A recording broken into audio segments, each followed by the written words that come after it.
Mageuzi ya uchumi na fedha tuliyoyaanzisha nchini yamekuwa ni msingi muhimu wa kuijenga Zanzibar unaoshirikisha wananchi katika ukuaji wa uchumi wa nchi yao.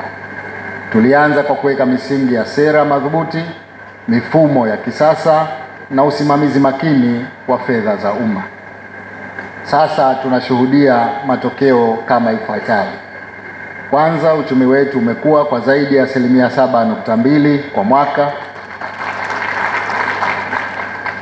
Uwekezaji wa ndani na nje umeongezeka.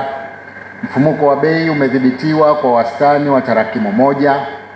Mapato ya ndani yameongezeka kwa 278 katika kipindi cha miaka mitano. Na sekta za huduma, utalii, kilimo na uvuvi zimekuwa kwa kasi sana. Mageuzi haya yamejengwa juu ya misingi ya uwajibikaji, uwazi na matumizi bora ya teknolojia za kisasa.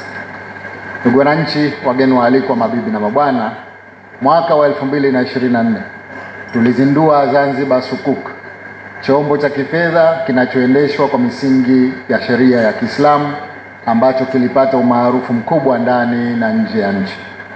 Mwaka huu wa 2025 tunashuhudia tukio jingine muhimu la malipo ya kwanza kwa wawekezaji wa Zanzibar Sukuk, jambo linalothibitisha ufanisi wa serikali katika kusimamia dhamana zake. Kupitia Sukuk, serikali imeweza kufanya yafuatayo. Kwanza, kugharimia miradi mbalimbali ya kimkakati. Pili, kuimarisha imani ya wawekezaji. Na tatu, kufungua milango mipya kwa sekta binafsi kushiriki katika maendeleo ya taifa. Kwa hakika, hii ni historia mpya ya kifedha inayotuweka Zanzibar katika ramani ya dunia ya uwekezaji wa sheria za Kiislamu. Kutokana na uimara wa uongozi wako, kutokana na udhibiti na commitment yako kuhakikisha kwamba tunafufua uchumi wetu ambao na wenyewe ulidorora kidogo katika kipindi cha COVID, Jamhuri ya Muungano wa Tanzania iliikabidhi Zanzibar dola milioni 100. Hii ni sawa na 20% ya dola milioni 567 ambazo ziliingia hapa Zanzibar. Mheshimiwa Rais, kwa maelekezo yako, kwa usimamizi wako, ukasema kwamba hizi fedha ziende zikatengeneze miundombinu ambayo hata COVID au maradhi mengine yakija basi tusiathirike. Basi tulikwenda kuzitumia fedha hizo. Na Mheshimiwa Rais, Jamhuri ya Muungano wa Tanzania ikiwemo Zanzibar tayari ripoti hizi za matumizi ya fedha hizi zimeshawasilishwa.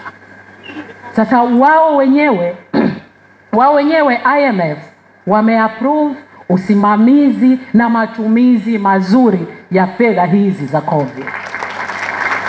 Tunaposikia majukwaa ya kisiasa yakizungumza kulikuwa kuna ubadhirifu, sijui hizi stories zinapatikana wapi, lakini nadhani kwa sababu siku hizi tuna mtandao mpana wa habari, lakini tunasahau kwamba hawa wananchi wa Zanzibar ni waelewa, wanafahamu na wanajua taratibu.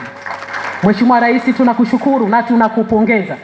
Fedha hizi zimeendelea kuleta matokeo chanya kwa sababu ya usimamizi wako mahiri, kwa sababu ya umadhubuti ambao umeuonesha katika kuhakikisha kwamba kumbe dola milioni 100 tunaweza kuzitumia na zikaleta maendeleo ambayo tunayaona. Hongera sana Mheshimiwa Rais, kwa kweli Zanzibar umetupa power.